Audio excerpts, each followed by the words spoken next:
41.16 seconds. 4 women, 3 baton transfers, and one of the most tactically complete relay performances in recent World Championship history. This is the women's 4x100 meters final from the Budapest World Athletics Championships. Team USA against Jamaica, a rivalry that has shaped this event for over 2 decades. On one side, Sha'Carri Jackson, the fastest woman in the world over 200 meters this year. On the other, Sha'Carri Richardson, the newly crowned 100 meters world champion. By every measure of individual speed, this race should have been a coin flip at best. It was not a coin flip. USA won by 0.13 seconds, which at sprint velocity is not a photo finish. It is a margin with a mechanical explanation. Here's what most broadcast coverage will not tell you. Richardson's anchor leg was excellent, but it was not the reason USA won. The reason sits in the middle of the race, in a stretch of track between 200 and 300 meters, where Gabby Thomas did something that almost no sprinter in relay history executes cleanly under championship pressure. Before we break down every phase of this race with split times, stride data, and exchange velocity, you need to watch what happens at the 200-meter mark. Watch where Jamaica is at that point. Watch how close it is. Then watch what happens next. The answer will change how you see every relay race you watch from this point forward. Pay attention from the gun. 2 changes from the semifinals, and they're the final 2. Sha'Carri Richardson will anchor. Gabby Thomas will run third. The first half stays intact. Tamari Davis, just 20, making her debut for the United States. And T.T. Terry down the back stretch. You'll remember she anchored the winners last year in Eugene when they upset the Jamaicans. It has been a real rivalry, a legit rivalry, back and forth over the years between the US and Jamaica. How much of a rivalry is it? You have to go back to 2003 to find the last time that a team, not Jamaica or the United States, won this event at Worlds. That's a full 20 years, just USA and Jamaica trading the titles back and forth. And that was France, and France do not have a team in this final. So Tamari Davis, as well as she ran in the semifinals, I knew there was no danger she was getting subbed out. She's a youngster, so you give her the least to do. The only thing she has to do is pass. There's TT. She anchored, as I said, last year and held off the hard-charging Sha'Carri Jackson of Jamaica. Gabby Thomas, who got the silver in the 200 meters last evening, she'll handle the third leg. And then the world 100-meter champion and 200-meter bronze medalist from this meet, Sha'Carri Richardson, will bring it home. And who will she be anchoring against? Sha'Carri Jackson of Jamaica. So Sha'Carri got the better of Sha'Carri in the 100. Sha'Carri got the better of the world in the 200. Sha'Carri left everybody behind. So the US and Jamaican teams are just rock solid. Morrison, Fraser-Price, Forbes, and Jackson, the Jamaican quartet. It may be, Lee, that this is the last time that we will see Shelly-Ann Fraser-Price at Worlds. She'll run the backstretch. I told you yesterday, she's run every leg for Jamaica. Sasha Lee Forbes on third, and we already told you the anchor. 21:41 last night to scare Florence Griffith Joyner's world record. Sha'Carri Jackson will be counted on yet again to anchor the Jamaicans home. Here's Sha'Carri, and while she is basking in the glory of these World Championships, she will tell you what an honor it has been and still is to run on the same team as Shelly-Ann Fraser-Price. Shelly-Ann has told us that Paris more than likely will be her last Olympics. These will be her last World Championships. She'll be 37 in Paris. So it's going to be the end. We're in the twilight of this incredible career for the 3-time Olympic champion, 8-time Olympic medalist. And here at the World Championships, she's won 15 world medals, 10 of them gold, entering this race now.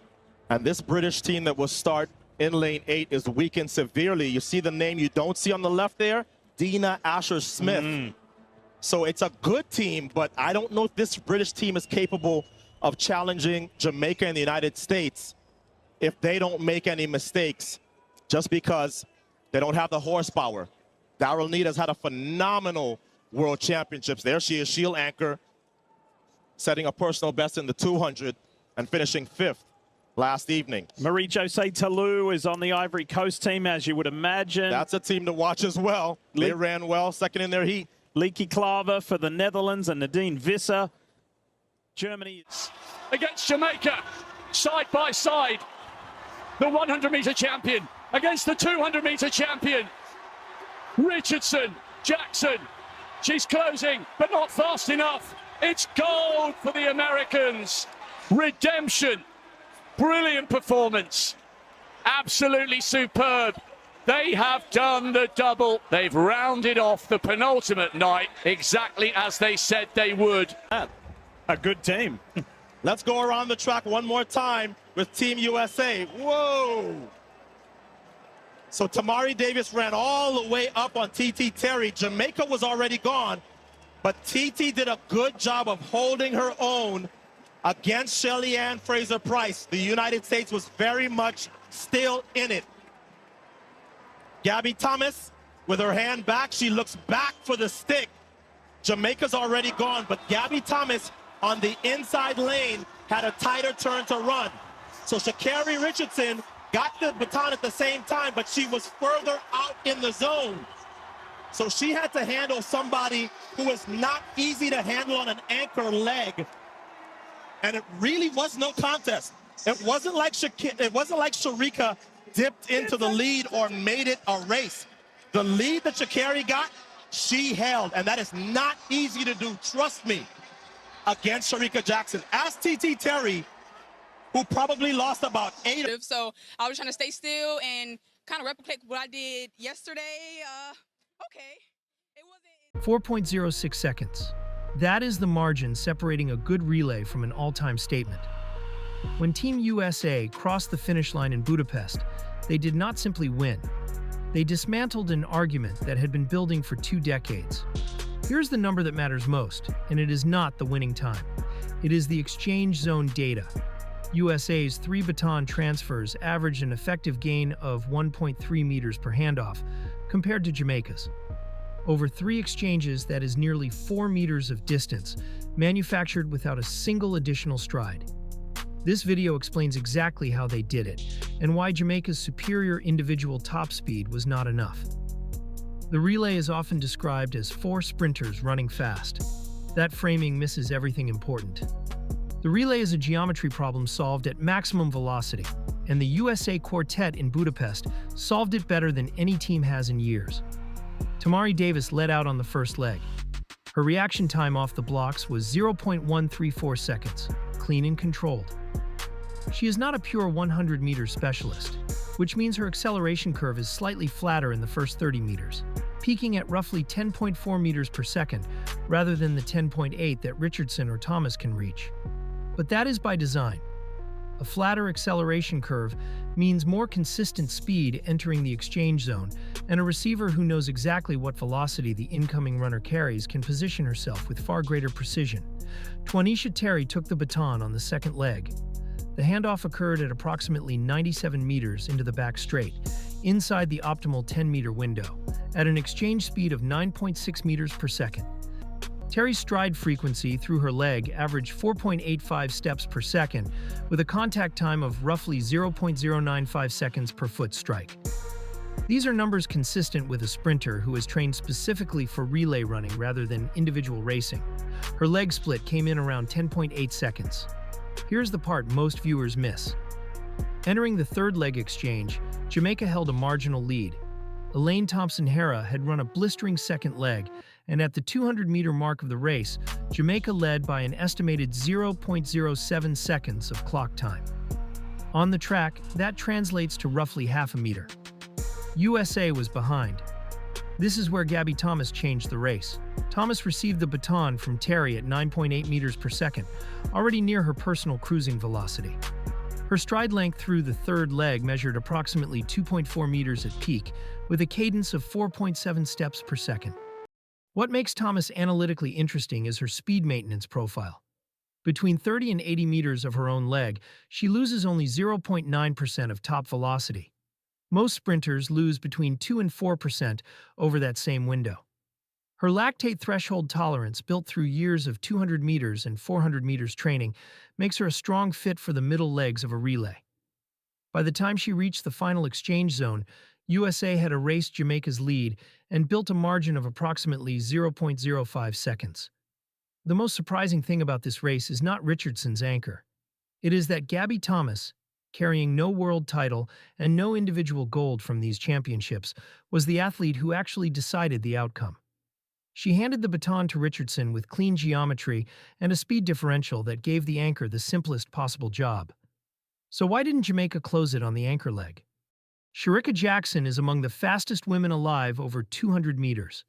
She ran 21.41 seconds earlier in these championships. Her theoretical relay contribution should have been enough. The answer lives entirely in the final exchange. Jamaica's anchor handoff took place 1.8 meters outside the optimal zone. The incoming runner decelerated slightly to ensure contact, which cost approximately 0.12 seconds of effective time. That is not a fumble. It is not a disaster. It is the compound result of a race that demanded perfection and received something slightly less. At speeds above 9 meters per second, 0.12 seconds equals roughly 1.1 meters on the track. Jackson entered the anchor leg already behind by that distance before she took her first stride. Richardson's anchor was 10.75 seconds by unofficial split, with a reaction to baton receipt of 0.09 seconds. She reached peak velocity of 10.6 meters per second between 35 and 55 meters of her leg, sustaining above 10 meters per second through the 65-meter mark. Her stride length at top speed measured 2.38 meters. These are numbers consistent with a 100-meter world champion operating near her ceiling under relay conditions. Worth saying what most breakdowns won't. This race showed that the USA's coaching staff understood relay geometry at a level that outclassed the tactical setup on the Jamaican side. Jackson is not slower than Richardson. On a flat individual 100 meters, that race would be decided by hundredths. But relay running is not individual sprinting. It is systems design, and USA built a better system that day in Budapest.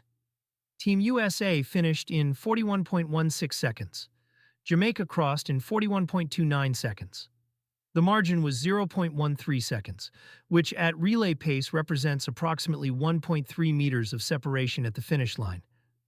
What does this teach about the relay event going forward? Watch the incoming runner's deceleration in the final 10 meters of each leg. That curve tells you whether the exchange will be optimal. A runner who maintains 95% of peak velocity into the zone forces the receiver to accelerate with confidence. A runner who drops to 88% creates uncertainty, and uncertainty at 10 meters per second costs races. Relay success can be built without the 4 fastest individuals. Which team do you think holds the structural advantage going into the next major championship, USA or Jamaica? Drop your answer below. What USA deployed in Budapest was a blueprint. 4 athletes, 3 exchanges, 1 geometric advantage compounded over 400 meters. The fastest team does not always win a relay. The most coordinated team does. If you want to see how individual sprint mechanics translate into relay strategy, the 4x400 meters breakdown is next. Subscribe so you do not miss it, and leave a comment with the technical detail from this race that surprised you most.